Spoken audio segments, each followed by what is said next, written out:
So thank you to the conference organizers for inviting me here today. I'm really quite honored. So this is a very new research direction for my laboratory, which is also quite new.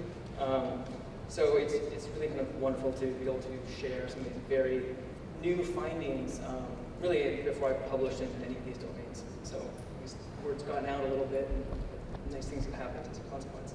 So I'll be talking about the social and cognitive dimensions of interpersonal vulnerability with older adults. Now, Laura provided this great introduction on socio-emotional selectivity theory, whereby there's a biasing towards positive information with older adults. And this has a great way to promote generalized well-being later on into the lifespan. However, my question here, though, is does the attenuation of the negative information processing introduce potentially unique risks for older adults? Does it somehow render them somewhat more vulnerable to aspects of exploitation and abuse? So I'm going to show you a couple studies that really focus in on this idea of the reduction in the negative information processing. And I think that's really important here. And it's an important piece of this overall well-being and focusing on the positive. It's kind of the flip side of this. So unfortunately, many people have talked about the positive consequences of aging. There's still some really hard negative angles too that I think we really need to get a handle on within this framework. All right, so the first study here is an assessment of trustworthiness of individuals. So trustworthy judgments is something that we make in a moment as soon as we see someone. There are various aspects of their physical features, potentially their demeanor, that gives us an immediate sense of whether or not we should trust this individual. And this is impressively reliable across subjects. So what happens when we look at this across the lifespan? Well, we find that consistent with this idea of a positivity bias, older adults they're just as good as young in assessing trustworthiness and making judgments of whether or not somebody is trustworthy or whether or not they're neutral. However, what we see is a reduction in the ability to identify untrustworthy individuals in our older adults. Older adults are not designating somebody as untrustworthy when perhaps they should. And if we look at the brain when older adults are making trust judgments, what we see is a significant age by trustworthiness interaction. And it's very specific to a region of the brain in the insula, the anterior insula. So what we see is an attenuated response of the insula when older adults are making judgments of trust of individuals.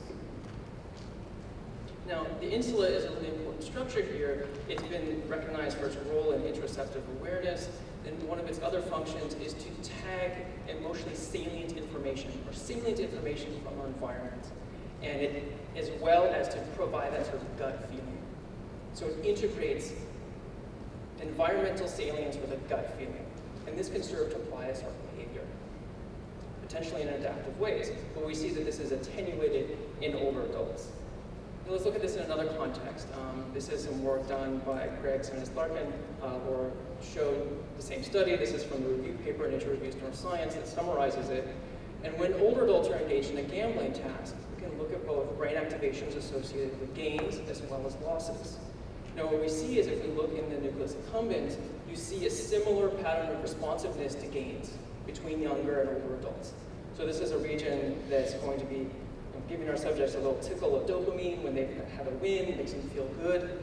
However, what happens when there's a loss? Younger adults have greater activation of this anterior insular region. However, there is a lack of differentiated response in the anterior insula in our older adults. That is, there's not a unique neural signature associated with the loss in our elders. And I think this is an important difference. Again, there's a loss of this salience, this gut feeling associated with taking a loss. Now, if you look at these two things together, we have potentially increased levels of trustworthiness of individuals who potentially shouldn't be trustworthy, as well as an insensitivity to losses in older adults. And here I think you have a potential recipe for exploitation in our elders.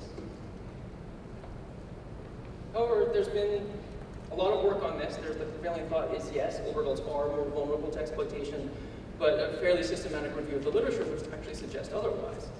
That even though in terms of there being a decline overall in fluid reasoning ability, older adults may have other compensatory mechanisms, such as the long-standing accumulation of knowledge about the world, as well as stronger social support networks, that actually render them about as vulnerable as younger adults to being victims of consumer fraud.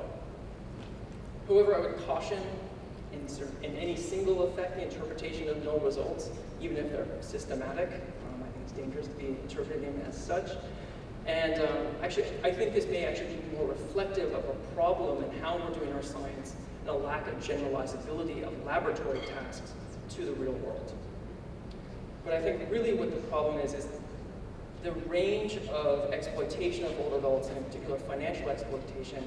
It's really not about somebody calling on the phone. It's not about a stranger necessarily coming into an older adult's life and scamming them through a phone call.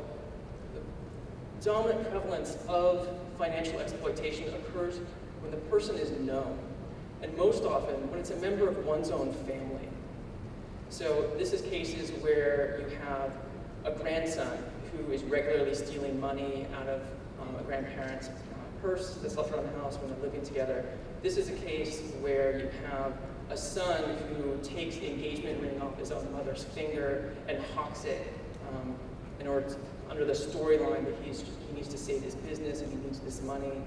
But additionally, these are also cases where someone does receive a phone call that they've won the lottery in Jamaica and they only need to pay the taxes on the sum of that lottery. It's $40,000 to win the $2 million. And then there's administrative fees that come after that. These are all true stories. These all happen. So if you look at the prevalence of exploitation, it's somewhere between 5% and maybe as high as 20% in older adults. So I would grant that we don't know what those rates are younger than 60 years old, but this is a very real and significant problem when it comes to the context of aging, where older adults don't necessarily have the time to recover from the kinds of losses that occur from financial exploitation. And what I really think this points to is the fact that so often it's a known individual, it's someone in the family that they care about, that hints to me that there might be a problem here with the navigation of the social world that's occurring in older adults. So as an initial step, we looked at social information decoding in older adults. This is a reading the mind and eyes task. And the purpose of this task is really just to identify what's the emotional expression in this individual's face. In this case, we see that they're upset, and we see that younger adults outperform older adults on this task. Now, this is not a whopping effect, but this is a subtle effect suggesting there are changes in just basic emotion decoding. But really the challenge here is one of measurement. And how is it that we can measure complex social reasoning with an impact on decision making? This is one of the domains that we have very few tools in our toolkit, much more advanced in terms of memory, executive function, and attention. We don't have a good grasp on social processing. So one of the objectives of my laboratory is to develop tools by which we can measure social reasoning ability. We use this at the moment based on vignettes or social scenarios that are related to potentially exploitative situations. We have one scenario with a telemarketer, another with a grandson. So let me just give you a flavor of what this looks like. We give them a vignette. It's difficult for you to get to your bank on your own, and you can ask your grandson who's living with you while attending college for help. You realize that he's been stealing money from your account, but you both pretend that the bank has been making a mistake. When you ask him to go to the ATM for you, he gives you what he asked for, but he takes them out for himself. You've called the bank and confirmed that this is happening. So what we do in the context of this task is we have our older adults read this vignette and to engage in some social reasoning about this. So we give them a number of different scenarios in which they could potentially choose for how they would respond to the situation themselves.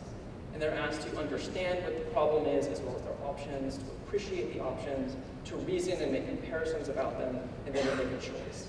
And here we have 4 options for this scenario of decreasing risks, decreasing levels of risk. And so our subjects can choose one of these options, and then they compare it to another option, and they're asked to potentially make a third option. And what we do here is we're looking at 2 dimensions to the scoring of this task. One of them we're referring to as decisional ability, which is the ability to really just to make reasoned judgments about the relative benefits and risks of the choices. And the second one is the social content of their responses. How much do they talk about the maintenance of the social relationship and the social quality of that relationship when they're making their decisions? what we see, there are differential associations with intelligence, where decision ability is correlated with crystallized intelligence, and the social content of the information is associated with fluid intelligence measures. We have this differential association. But one thing that I think is really critically important, and that's really at the heart of this issue, is that what we found when people have a preponderance of social content, when they're making social reasoning, they are more likely to make the high-risk choice.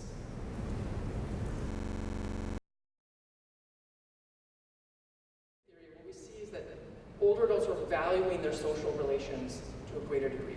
They're putting greater emphasis on maintaining their relationships. What we also know is there's a reduction in their sensitivity to risk, that they're not receiving that signal that would steer them away from a negative result, which is losing money. So what we see here is that with the greater focus on social connectedness, they're potentially making riskier financial decisions. Now this is work that we've been doing for the last year in our lab, trying to really psychometrically validate this kind of measure moving into social cognitive reasoning. However, we're also very interested in what's happening with older adults who have been financially exploited. So our laboratory has made partnerships with the Adult Protective Services, as well as the Tompkins County Office of Aging, and we've tested a number of individuals who have confirmed cases of financial exploitation, and we've begun to try to get a sense of who these people are, what is their neuropsychological profile, their social reasoning skills, as well as looking at the brain structure and function. And what we found is that there are differences in the structure of these adults' brains who have been financially exploited. And in particular, what we see is there's reduced cortical thickness in this region of the right anterior insula.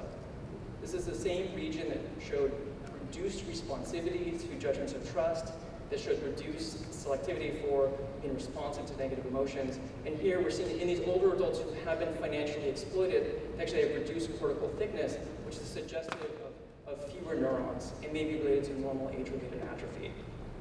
So just to wrap up, I think that although there are a number of benefits to focusing on the positive, the failure to appreciate and respond to the negative when they are active agents in one's life can be very significant and have profound impacts in terms of exploitation of older adults. I think it's imperative for this field to develop better measures of social navigation. And finally, I think it touches on this issue of ethics of capacity and consent. So let's say we have the ability to identify older adults who are vulnerable to exploitation. It's necessary that they also be exposed to someone willing to exploit them. However, what sort of protections should we and could we put in place if we've identified these individuals who are vulnerable? And I think this is a very serious ethical question that needs to be dealt with further down the line. So I'd just like to thank my lab members, Elizabeth Dupree, William Seddon, and Amber Lockrow, as well as my collaborators and the funders for these